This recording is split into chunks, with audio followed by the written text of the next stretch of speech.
Sir waste Asia में जो ongoing escalation चल रही है उसके चलते सर ग्लोबल फाइनेंशियल मार्केट्स में वोलेटिलिटी देखी जा रही है और भारत में भी सर शार्प इरोजन देखा गया है इन्वेस्टर वेल्थ में। सर ये इंडिया का क्राइसिस नहीं है, इंडिया इस कॉन्फ्लिक्ट का हिस्सा नहीं है, भारत के इकोनॉमिक फंडामेंटल्स अभी भी स्ट्रांग है, लेकिन फिर भी इस जियोपॉलिटिकल ग्लोबल शॉक के चलते हमारी अर्थव्यवस्था खासतौर पे भारत का बाजार इंडियन स्टॉक मार्केट को एक शॉक लगा है। सर मैं बताना चाहूंगा कि 28 फरवरी जब पहली बार ये युद्ध शुरू हुआ, पहला एक्ट ऑफ एग्रेशन किया गया, तब से लेकर 23 फरवरी दैट इज यस्टरडे लगभग 48 लाख करोड़ रुपीस भारत के इन्वेस्टर्स के इरोड हो गए, मार्केट से गायब हो गए, शून्य हो गए।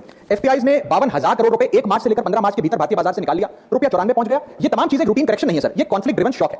मेरी चिंता है सर कि भारत में लगभग 13.5 करोड़ इन्वेस्टर्स हैं जो लगभग 21 करोड़ डीमैट अकाउंट्स के माध्यम से निवेश करते हैं और खास तौर पे इस वर्ग में SIP investor, first time retail participant, salary middle class और रिटायरीज जो लॉन्ग टर्म सेविंग्स के लिए निवेश करते हैं, उनकी चिंता है जो मैं सदन में व्यक्त करना चाहता हूं। सर वेस्ट एशिया की जो जंग है वो हमारी जंग नहीं है, लेकिन उसके शॉक भारतीय बाजार में देखे गए। It is a black swan event because it has been triggered suddenly, externally and it is unrelated to the underlying Indian economic fundamentals. But sir Bharat may not be failing but India is certainly being hit by the shock. और मेरा सरकार से ये अनुरोध रहेगा that the government when they encourage citizens to enter the global markets और the capital markets in particular, the government can not disappear when external shocks hit the household wealth. इसलिए मैं अनुरोध करता हूं कि कुछ रिलीफ भारत के इन्वेस्टर को सरकार द्वारा दिया जाए। पहला रिलीफ जो हो सकता है सर वो ये है कि रिटेल इन्वेस्टर को टारगेटेड रिलीफ दिया जाए। आज जब भारत का कोई इन्वेस्टर बाजार में शेयर खरीदता है, रिटेल इन्वेस्टर, तो उसे ब्रोकरेज, एसटीटी, एक्सचेंज चार्जेस, इस सर्विस चार्ज पर जीएसटी और स्टैंप ड्यूटी देना पड़ता है। और ये सब जूझने के बाद यदि मुनाफा होता है तो 20% short term capital gain tax और 12.5% long term capital gain tax लगता है। अगर कोई लिमिटेड ट्रांजैक्शन कॉस्ट पे रिलीफ सरकार दे तो इन्वेस्टर सेंटिमेंट बूस्ट हो सकता है। Not asking for market populism sir, I am asking for targeted investor protection. मेरा दूसरा सुझाव है अगर time bound STT relief retail investor को दिया जाए, एफएनओ सेक्टर को नहीं। एफएनओ सेक्टर में एसटीटी बढ़ाकर सरकार ने अच्छा काम किया, मैं सराहना करता हूं सरकार की, लेकिन रिटेल इन्वेस्टर के लिए अगर एसटीटी का रिलीफ दिया जाए तो एक इन्वेस्टर कॉन्फिडेंस बूस्ट हमारे बाजारों को मिलेगा, भारत के रिटेल इन्वेस्टर को मिलेगा। मेरा थर्ड सुझाव है सर कि कैपिटल लॉस को कैरी फॉरवर्ड करिए। समाप्त कर रहा हूं sir, I just need half a minute. Extend capital loss carry forwards. आज भारत का इनकम टैक्स जो लॉसेस होते हैं बाजार में उन्हें 8 साल तक कैरी फॉरवर्ड करने की अनुमति देता है, इसे बढ़ाकर 12 से 15 किया जाए। इस क्राइसिस विंडो में जो लॉस बुक हो रहा है sir, I am just finishing sir, special crisis period tax treatment, one time relaxation for retail tax payer for this notified stress period. And sir finally my suggestion is कि लो friction rebalancing अगर portfolio में mutual fund investor करता है, मान लीजिए वो equity से date fund की ओर जाना चाहता है इस सेबी नोटिफाइड स्ट्रेस पीरियड में, तो उसे इसकी अनुमति मिलनी चाहिए with very limited expense ratio. Lastly the government must emphasise on strong public communication. हमारा बाजार, आरबीआई, सेबी, एक्सचेंजेस, वित्त मंत्रालय भारत की मैक्रो स्टेबिलिटी और एनर्जी प्रिपेयर्डनेस पे जनता से बात करें। In conclusion permit me to say that India's fundamentals are strong.